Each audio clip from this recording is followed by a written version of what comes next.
Introdução. O propósito desta gravação é comentar e condensar um dos livros mais assombrosos jamais escritos. Pense e Fique Rico, de autoria de Napoleon Hill, que tem exercido influência na vida, realizações e fortunas de mais pessoas do que qualquer outro livro jamais publicado. Em todo o mundo livre existem atualmente milhares de pessoas que têm triunfado em todas as linhas de trabalho e que hoje ocupam suas boas posições porque um dia encontraram e compraram um exemplar de Pense e Fique Rico. Qualquer uma delas estará disposta a confirmar isso, e com toda satisfação. Uma descoberta valiosa. Descobri pela primeira vez esse notável livro no outono de 1949. Ajudou-me a decidir de uma vez por todas como alcançaria a meta a que me tinha proposto. Unificou meu pensamento e abriu-me um caminho reto e claro até o ponto a que eu havia decidido chegar. Um de meus melhores amigos, que encontrou o livro há anos, ficou tão fascinado pelo seu conteúdo que permaneceu em casa durante 3 dias, lendo e meditando acerca das ideias ali expostas. Depois, aplicou seus princípios e agora ocupa a posição mais alta dentro da indústria em que trabalha. Por outro lado, tenho estado nos escritórios de altos executivos e tenho escutado dirigentes de empresas famosos mundialmente, alguns com idade suficiente para serem meus pais. Todos eram unânimes em afirmar que, após terem lido Pense e Fique Rico, seus negócios passaram a caminhar muito melhor. Qual é o segredo desse livro tão assombroso? Por que, entre milhares de livros sobre autoajuda, ele tem se mantido como a obra-prima mais destacada? Creio que, para compreender o porquê, vocês teriam que conhecer Napoleon Hill, tanto quanto eu. Com certeza, não foi ele o primeiro homem que se rebelou contra a pobreza e contra a interminável luta ante a falta de orientação que via em seu redor quando ainda era um rapaz. Nem tampouco foi o primeiro a escrever sobre a matéria, mas possuía 2 habilidades únicas, altamente desenvolvidas, que raramente são encontradas num homem. A primeira era a maneira como focalizava seu tema. Hill procurava soluções para o êxito da mesma forma como um cientista busca trazer à luz da razão um segredo da natureza. Tratava de descobrir as formas do sucesso de igual maneira como Thomas Edison investigava os processos para chegar à luz elétrica, sem descanso, implacavelmente, até que a verdade, que sempre esteve ali, lhe foi revelada. Sua segunda virtude importante era a habilidade ou destreza para escrever sobre suas deduções, de tal forma que eram compreendidas intelectualmente num instante. Mas talvez o mais importante para este assunto em especial é que eram compreendidas também emocionalmente. O poder de modificar vidas. Quando alguém lê a última página de Pense e Fique Rico, já é um homem diferente. Um homem que se coloca de pé ao terminar a leitura e já começa a demonstrar as modificações que sofreu. Para ele, desapareceram as situações angustiosas, cheias de frustração e autoimpostas. Para ele, o caminho está livre. É um homem agora possuidor de uma singular capacidade de converter os sonhos em realidade, as ideias em fatos. O destino, a fatalidade, os maus efeitos das circunstâncias exteriores não mais o afetam. De passageiro do barco da vida, passou a capitão, traçando rumos e decidindo vidas.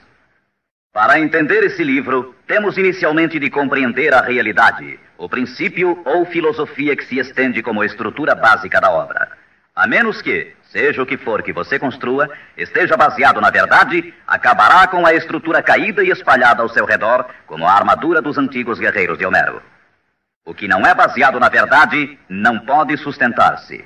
Não pode suportar a prova do tempo. A razão pela qual Pense e Fique Rico tem resistido à prova do tempo é porque repousa sobre uma base ampla e sólida, da qual se origina todo o sucesso do homem. O fato puro e imutável de que tudo começa com uma ideia. Um estado da mente. É uma filosofia baseada no fato de que a riqueza de qualquer classe começa com o que o autor chama de estado da mente. Pode-se começar sem nada mais que pensamentos, ideias, planos organizados ou algo semelhante. Os pensamentos são fatos. Fatos incrivelmente poderosos quando se agregam a propósitos, persistência e um desejo ardente de transformá-los em objetos materiais ou riqueza, considerando como tal aquilo que você pode desejar. Os sábios têm dito desde há muitos séculos, e há pouco Charles Esserami escreveu: a verdade é que a mente humana é um organismo tão real como qualquer músculo do corpo, mas muito maior em força e potencial. E assim como a fibra muscular pode reforçar-se para conseguir conquistas incríveis. Assim, pois, esta é a verdade na qual se baseia Pense e Fique Rico. Se você sabe o que quer, e se o quer com força suficiente para alcançar o tipo de persistência que não se pode conter, com toda certeza você conseguirá o seu ideal. Controlando sua mente, você controlará seu destino aqui na Terra. 2 passos para o sucesso. Tendo em vista os princípios acima, falaremos adiante sobre os famosos 13 passos rumo à riqueza, tal como Napoleon Hill menciona em sua obra, lembrando sempre que riqueza é qualquer coisa que você possa desejar. Entretanto, antes peço permissão para fazer 2 indicações importantes. A primeira é que é necessário ter-se em mãos um caderno de anotações, todas as vezes em que se ouvir esta gravação, a fim de anotar os pontos mais importantes. A segunda é que esta gravação foi idealizada para seu uso pessoal, acompanhando sua própria e estimulante jornada. Usar esta gravação para um grupo resultará apenas em auxílio temporário. Assegure-se de ter seu próprio exemplar, a fim de ouvir estas orientações, vez por outra, nos momentos especiais em que se sentir fora de rota. E agora, os 13 famosos princípios de Napoleon Hill. Primeiro princípio: desejo. Ponto de partida para todo sucesso. Primeiro passo para a riqueza. É aqui, precisamente aqui, que frequentemente tropeçamos num obstáculo. Algumas pessoas dirão: sei o que quero, mas como consegui-lo? Mais tarde, entraremos na questão da dúvida, mas de uma vez por todas esclareçamos se é possível ou não alcançar-se o que se deseja com toda a alma. Creio que Emerson expressou-se muito bem quando escreveu: nada existe pelo capricho da natureza.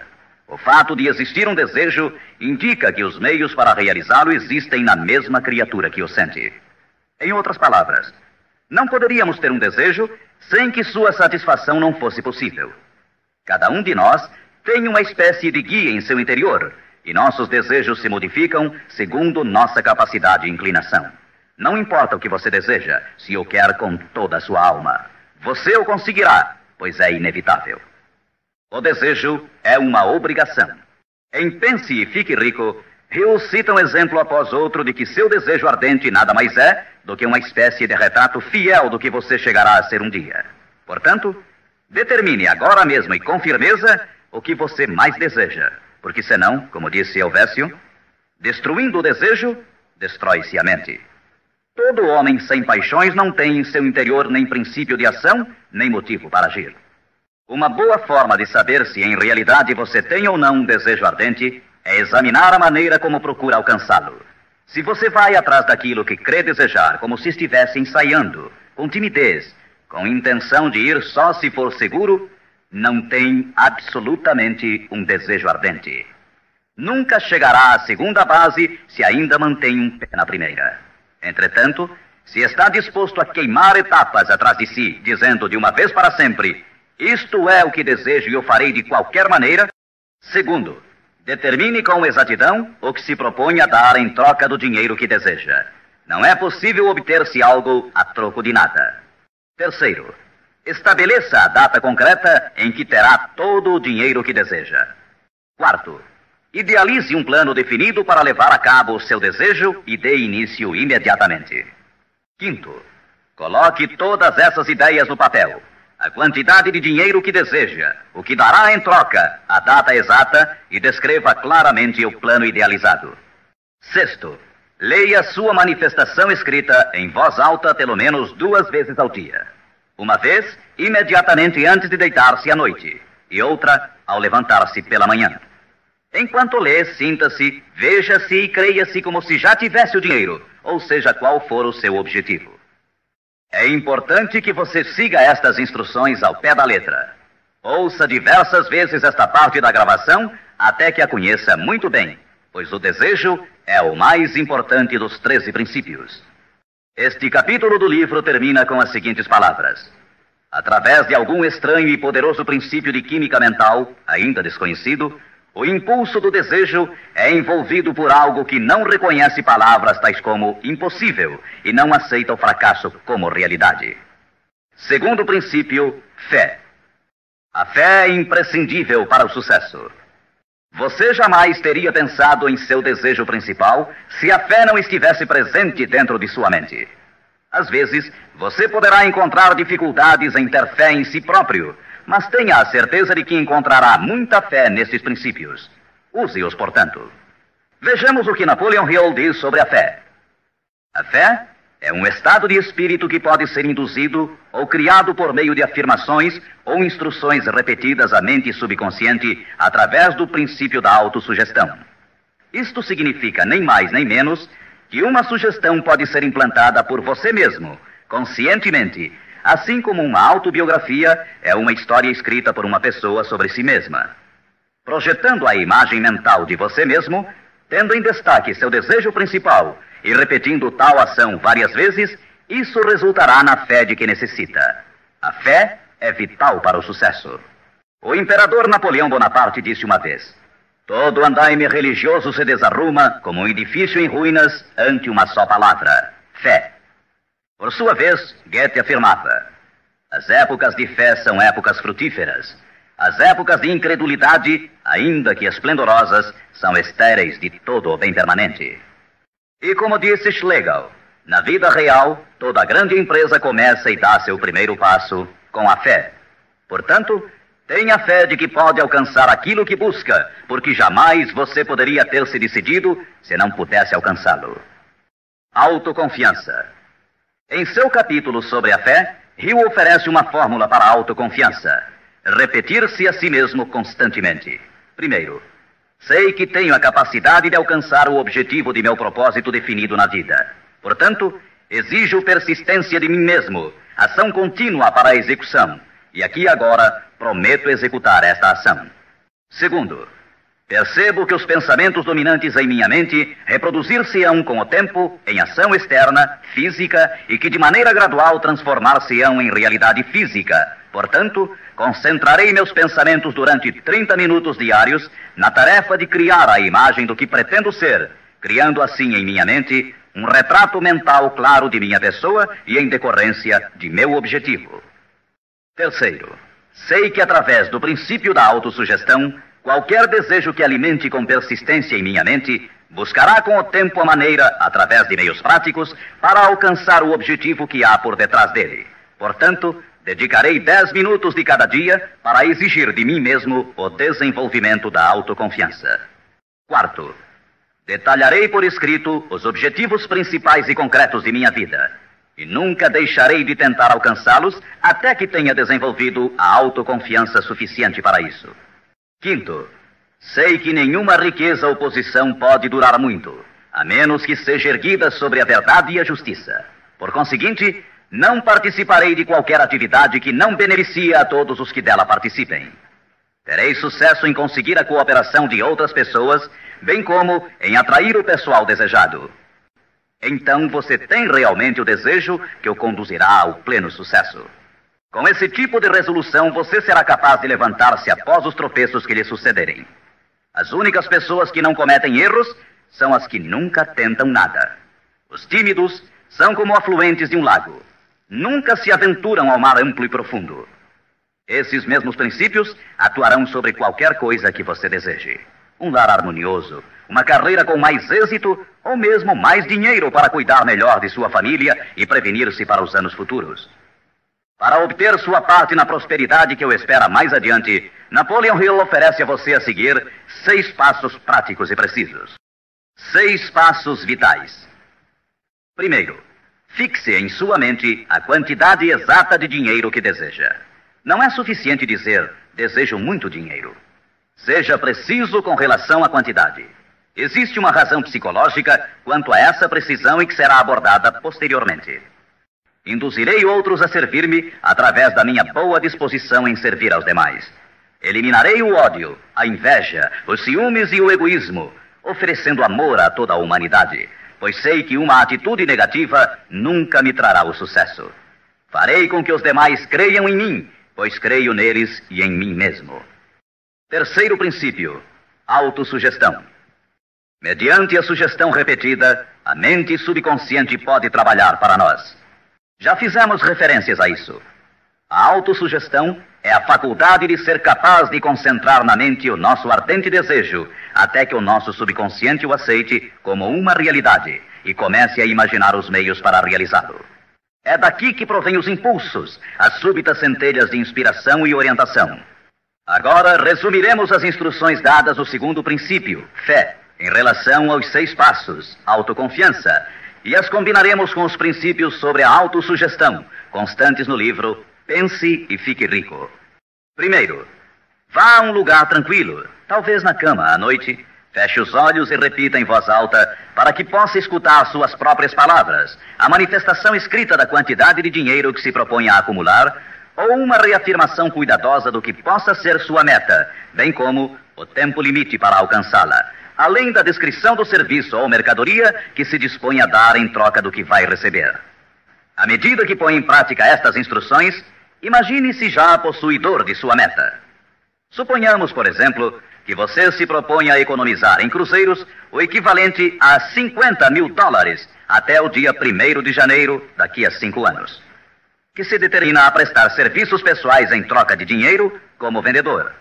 A manifestação escrita de seus propósitos deve ser a seguinte. Escreva: para o dia 1º de janeiro de 1900 e aconteça o que acontecer, terei em meu poder a quantia de cruzeiros que economizarei em quantidades diversas durante aquele período. Em troca desse dinheiro, prestarei o melhor serviço possível, rendendo o máximo como vendedor de... Escreva aqui o produto que se propõe a vender ou qualquer coisa que você faça para ganhar a vida. Tenho certeza de que, à época aprazada, terei esse dinheiro em meu poder. Minha fé é tão grande que já posso ver esse dinheiro diante de meus olhos. Posso tocá-lo com minhas mãos, pois está à espera de passar para meu poder tão logo eu preste o serviço que proponho a desempenhar em troca dele. Estou preparando um plano para acumular esse dinheiro e eu seguirei à medida que o receba. Segundo, repita isto pela manhã e à noite, até que possa ver claramente em sua imaginação o dinheiro que se dispôs a acumular. Terceiro, coloque uma cópia do que escreveu onde possa vê-la dia e noite, quando se deitar ou levantar-se, até que possa recordá-la perfeitamente.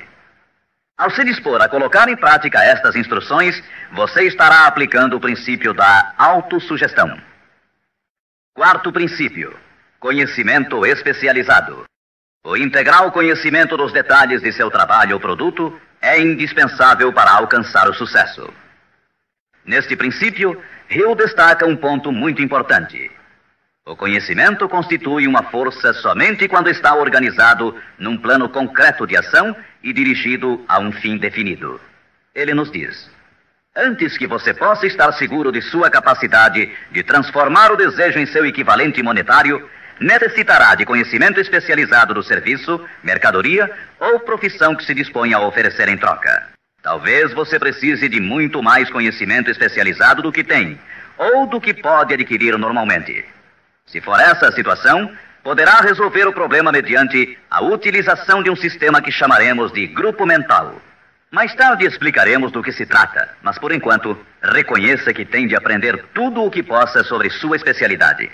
Assim, dedique parte do tempo a cada dia para assimilar mais e mais sobre o que você faz para seu sustento. Frequente cursos que existam sobre a matéria, bem como associe-se a homens que conheçam bem sua profissão. Quinto princípio, imaginação. A imaginação é literalmente a oficina onde se formam os planos criados pelo homem. O impulso e o desejo recebem forma e ação mediante a ajuda da faculdade imaginativa da mente. Foi dito que o homem pode criar tudo o que possa imaginar. Como disse e ensina Napoleon Hill, toda mente humana pode alcançar o que pode conceber e crer. A única limitação do homem dentro do razoável reside no desenvolvimento e emprego de sua imaginação e da subsequente motivação para a ação. A automotivação é a chave. Os maiores dirigentes de negócios, indústrias e finanças, os grandes artistas, músicos, poetas e escritores chegaram a ser os melhores porque desenvolveram a força da automotivação. Enquanto você desempenha seu trabalho diário, pense constantemente nos meios pelos quais poderia realizá-lo melhor, com maior eficácia. Pense nas modificações inevitáveis. Podem ser feitas agora? Se você sente limitações, lembre-se das palavras do famoso arquiteto Frank Lloyd Wright. A raça humana construiu com mais grandeza quando maiores eram as limitações e, portanto, quando mais era necessária a imaginação para construir. As limitações parecem ter sido sempre as melhores amigas da arquitetura. Quando você construir seu futuro partindo desse ponto de vista, não se preocupe com as limitações. Recorde que estas podem ser suas melhores amigas, posto que requerem imaginação se tivermos que nos levantar acima delas. E como disse Beecher, a alma sem imaginação é como um observatório sem telescópio. Sexto princípio: planejamento organizado. Para obtermos sucesso em um empreendimento que decida nossa vida, devemos ter planos perfeitos. Se você já decidiu qual é o seu desejo, qual é a sua meta, organizemos agora um plano para a sua realização, de acordo com um programa. Citarei novamente: pense e fique rico. Você já sabe que tudo o que o homem cria ou adquire começa sob a forma de desejo. Transforma-se depois, do abstrato ao concreto, na oficina da imaginação, onde se criam e se organizam planos para a sua transição. Você tem que ter um plano.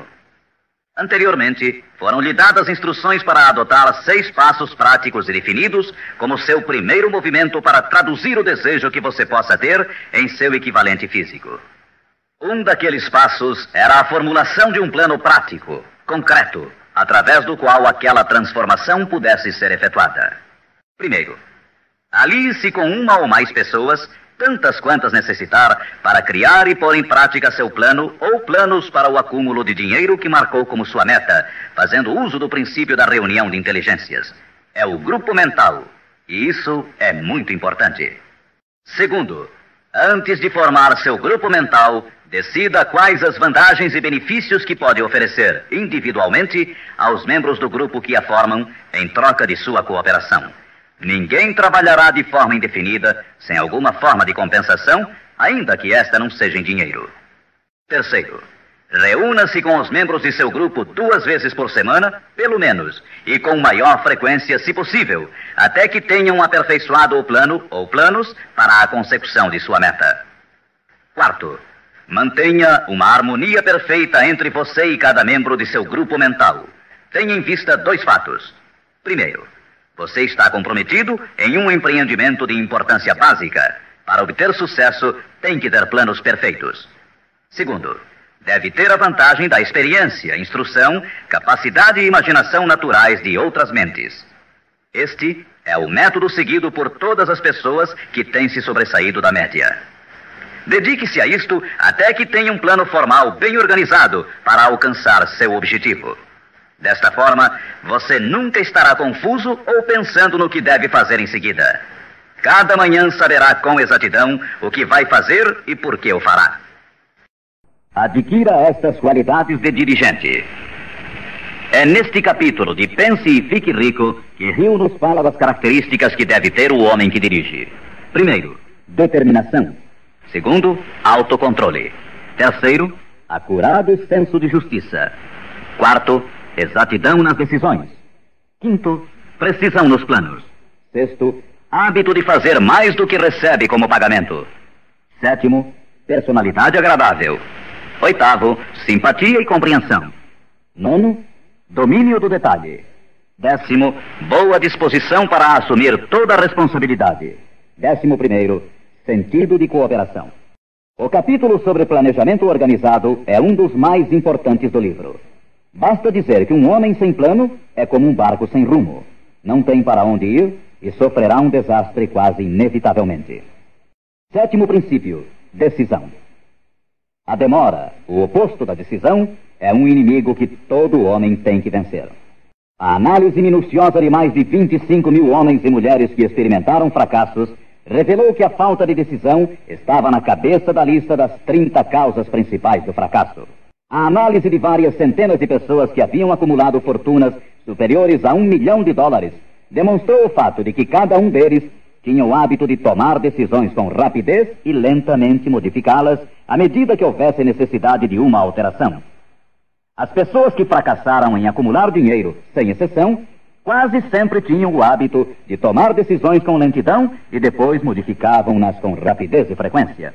Ter um objetivo concreto torna mais fácil a tarefa de tomar decisões rápidas. Entre os inúmeros exemplos citados por Hill, um dos mais conhecidos é o caso de Henry Ford.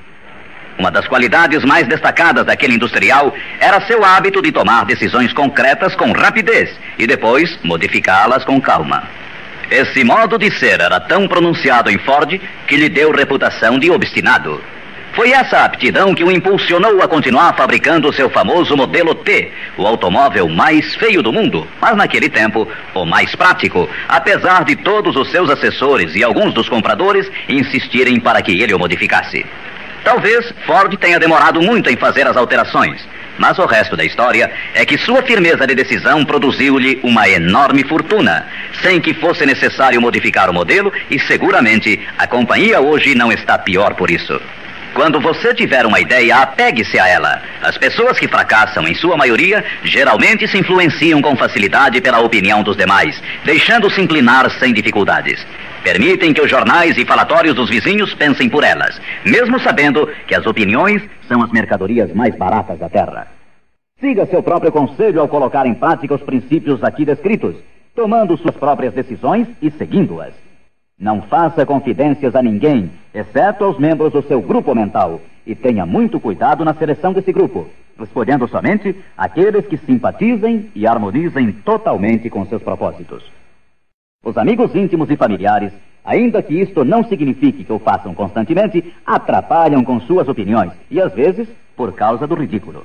Milhares de homens e mulheres arrastam consigo complexos de inferioridade durante toda a vida, porque alguma pessoa bem intencionada, mas ignorante, destruiu toda a sua confiança através de opiniões ou expondo-as ao ridículo. Se uma decisão merece algo, você deve agarrar-se a ela até que a tenha desenvolvido completamente. Oitavo princípio: persistência. A força de vontade e o desejo, adequadamente combinados, constituem uma dupla irresistível. Segundo Hill, persistência é como a força de vontade e combina-se com o homem como o carvão ao aço. Em inumeráveis casos, a persistência tem sido a única diferença entre o sucesso e o fracasso. É a falta dessa qualidade, mais do que qualquer outra, que impede a grande maioria de triunfar. Tentam algo, mas tão logo o caminho se torna áspero, desistem. A experiência com milhares de pessoas tem demonstrado que a falta de persistência é uma fraqueza comum à maioria das pessoas. É um defeito que pode ser vencido pelo esforço. Se você quer realizar um determinado desejo, tem que formar o hábito da persistência. As coisas parecerão difíceis. Será como se já não houvesse razão para continuar. Tudo em você dirá que deve renunciar, que deixe de tentar. É precisamente então quando os homens se distinguem dos meninos. É aqui exatamente quando se percorre essa distância extra e se continua adiante que os horizontes se aclaram e os primeiros sinais da abundância que há de ser sua pela persistência começam a ser vistos. Com a persistência virá o sucesso. A persistência pode ser cultivada. A persistência é um estado mental, portanto, pode ser cultivada. Como todos os estados da mente, a persistência se baseia em causas definidas, e entre elas encontramos as seguintes. Primeira, unidade de propósito, saber o que se quer. Segunda, desejo. Terceira, confiança em si mesmo. Quarta, unidade de planos. Quinta, conhecimento preciso, saber que seu plano é firme. Sexta, cooperação. A simpatia, a compreensão e a cooperação harmoniosa dos demais tende a desenvolver a persistência. Sétima, força de vontade. Oitava, hábito. A persistência é resultado direto do hábito. Nono princípio: usar a força de seu grupo mental. Duas mentes que se unem nunca deixam de criar uma terceira força, invisível, intangível, que pode ser comparada a uma terceira mente. É neste capítulo que Hill descreve a importância de formar-se um grupo de pessoas que simpatizem com o seu desejo. Esse grupo mental pode ser integrado de 2 ou mais indivíduos que eventualmente possam ter planos semelhantes. Com a decorrência das reuniões, você perceberá muitas vezes, ao estar discutindo algo com outra pessoa, que de repente surgem-lhe boas ideias, que são resultado dessa associação, ideias que nunca apareceriam sem ela. O mesmo sucede com a outra pessoa. Estimule seu pensamento. Grande quantidade de boas ideias tem brotado de mentes individuais como resultado de participação em grupo. Associar-se a pessoas para formar o grupo mental não deve ser confundido com o fato de deixar que outros pensem por você, mas é estimular seu próprio pensamento através da associação com outras mentes. Ninguém sabe tudo. Quanto mais afins sejam as mentes reunidas, mais informações interrelacionadas estarão disponíveis. As grandes ideias são uma combinação de informações análogas. Assim, você deve escolher os membros de seu grupo com cuidado. Assegure-se que sejam pessoas que você respeita e que trabalhem conscientemente. Todos se divertirão muito e alcançarão suas metas muito antes. 10º princípio, entusiasmo.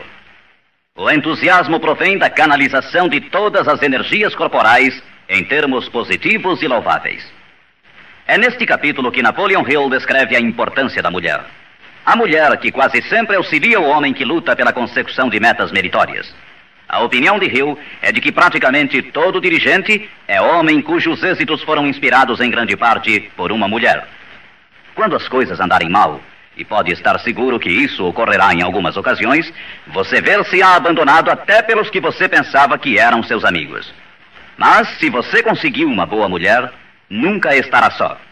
Ela sempre o impulsionará a recomeçar uma e outra vez se necessário, e lhe dará um novo entusiasmo que nasce de sua fé em você. Ter alguém a quem amar é ter alguém com quem compartilhar seu êxito e realizações, que lhe felicite com o elogio que todos necessitamos de vez em quando.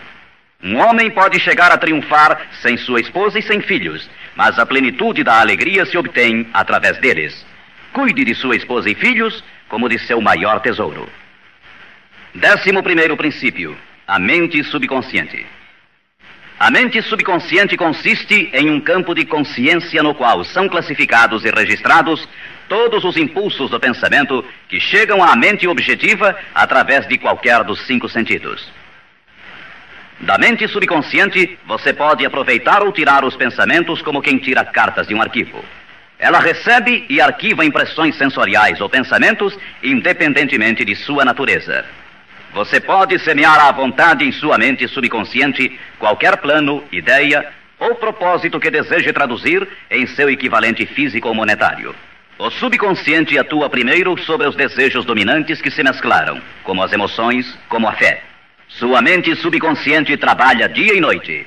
Mediante um procedimento ainda desconhecido para o homem, a mente subconsciente toma da inteligência infinita poder para transformar de maneira espontânea o desejo próprio no seu equivalente físico, usando sempre os meios mais práticos mediante os quais pode alcançar seu fim. Não é possível controlar completamente a mente subconsciente, mas pode-se entregar a ela qualquer plano, desejo ou propósito para que seja transformado em algo concreto. Ninguém sabe muito sobre o que chamamos a mente subconsciente ou mesmo de subconsciente. Sabemos que é incalculavelmente poderosa e que pode solucionar nossos problemas se corretamente empregada.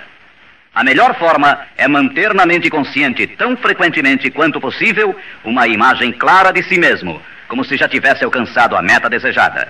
Defina-a com clareza e projete-a na tela de sua mente. Retenha-a.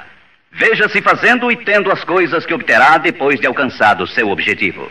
Imagine isso tão a miúde quanto possível enquanto prossegue com seu trabalho diário, especialmente no momento de dormir e no instante de acordar.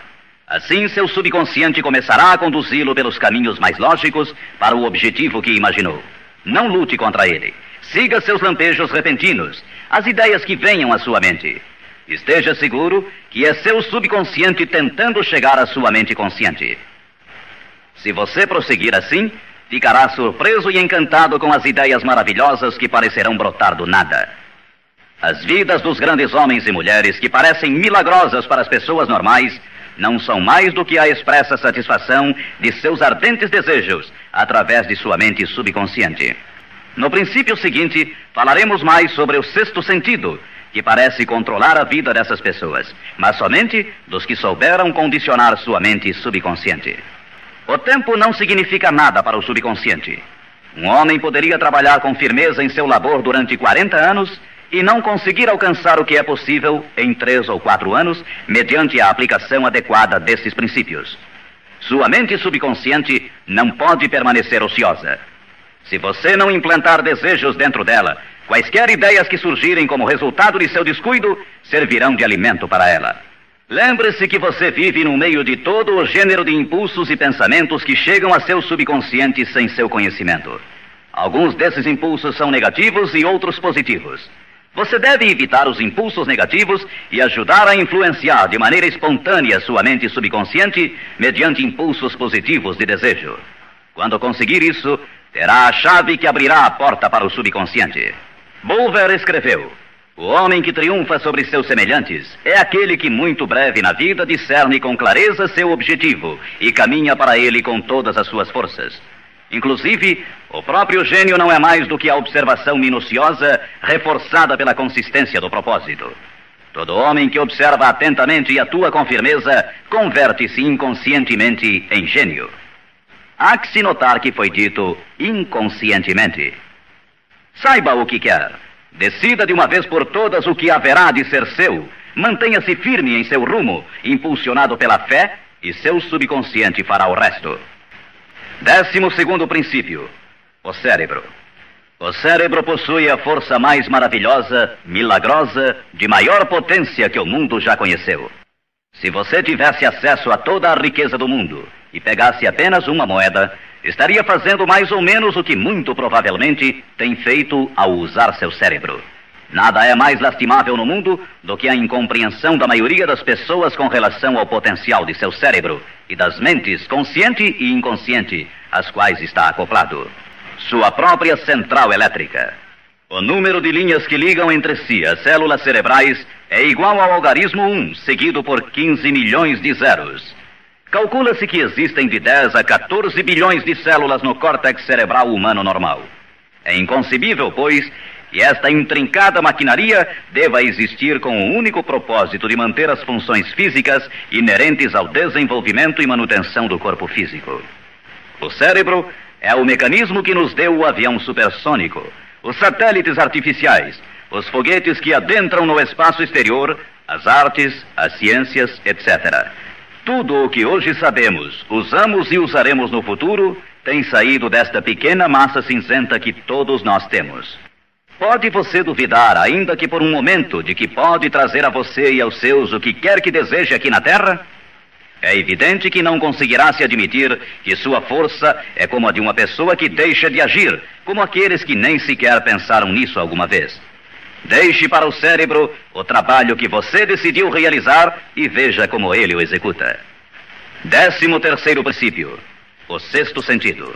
O sexto sentido é o equipamento receptor através do qual chegam à mente ideias, planos e pensamentos que às vezes recebem o nome de lampejos repentinos ou inspirações.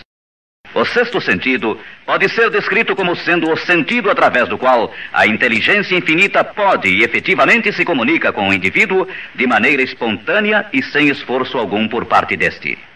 Eis aqui a base desta filosofia.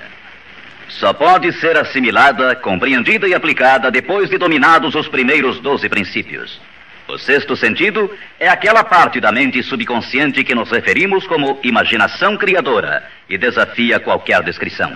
Por outro lado, torna-se difícil explicar o que seja para qualquer pessoa que não tenha dominado os demais princípios desta filosofia, o que esses princípios representam, porque falta a essa pessoa o conhecimento e a experiência com os quais possa comparar o sexto sentido. Este sentido pode ser adquirido. O sexto sentido não é algo que possa ser ligado e desligado à vontade. A capacidade de empregar essa enorme força chega pouco a pouco, através da aplicação dos outros princípios que esboçamos. Muitos indivíduos adquirem um conhecimento prático do sexto sentido antes dos 40 anos de idade. Entretanto, com maior frequência é adquirido depois de bem passados os 50, porque as forças espirituais com as quais está intimamente ligado o sexto sentido geralmente não amadurecem e chegam a ser utilizadas, senão através de vários anos de meditação, de autoanálise e de pensamentos corretos. Todavia, nada nos impede que comecemos a desenvolvê-lo desde agora, aplicando com entusiasmo os princípios que foram expostos até aqui. Lembre-se disto: O homem nada pode criar que não tenha gerado antes sob a forma de um impulso de pensamento, que vai se traduzindo em equivalente físico, ainda que seja pensamento espontâneo ou involuntário. Finalmente, recorde-se sempre deste conselho. Afaste o temor de sua mente, concentrando-se na imagem mental de sua meta, seu maior desejo, e vença. O que vários homens famosos acharam desta mensagem. Agora, quero mencionar que Pense e Fique Rico tem recebido a entusiasta aprovação de muitos dos maiores homens que existiram. Todos esses grandes homens aplaudiram e usaram os princípios de Napoleon Hill. Citarei somente alguns. Os presidentes dos Estados Unidos, William Howard Taft e Woodrow Wilson. F.W. Woolworth mencionou que havia aumentado muito sua cadeia de armazéns, aplicando muitos destes princípios. Robert Dollar, que construiu uma grande companhia de navegação, escreveu: se há 50 anos tivesse usado esta filosofia, imagino que poderia ter feito tudo o que fiz na metade do tempo. Tenho esperança que o mundo a descubra e o recompense. Samuel Gompers disse: o domínio destes princípios é uma apólice de seguro contra o fracasso. John Wanamaker, o príncipe dos comerciantes, escreveu: sei que seus fundamentos são reais, porque os tenho aplicado em meu negócio há 30 anos. Também o aplicaram George Eastman, o maior fabricante de câmaras fotográficas do mundo, Thomas Edison, Luther Burbank, Theodore Roosevelt, E.M. Statler, John Rockefeller e muitos mais. Como é óbvio imaginar-se, as opiniões destes homens não poderiam ser compradas com todo o dinheiro do mundo. O que temos mencionado aqui pode mudar sua vida, pode trazer-lhe todas as coisas proveitosas que deseje na vida para você e sua família. Afaste-se da média, do medíocre e enderece seu rumo de acordo com os sonhos de seu coração. Estes 13 princípios não o decepcionarão nunca enquanto você os empregar. Sua grande oportunidade pode estar precisamente onde você se encontra agora. Siga estas instruções fielmente e o resultado aparecerá diante de você. A última recomendação de Napoleon Hill: não procure a oportunidade longe, mas sim a reconheça e aproveite-a onde você se encontra.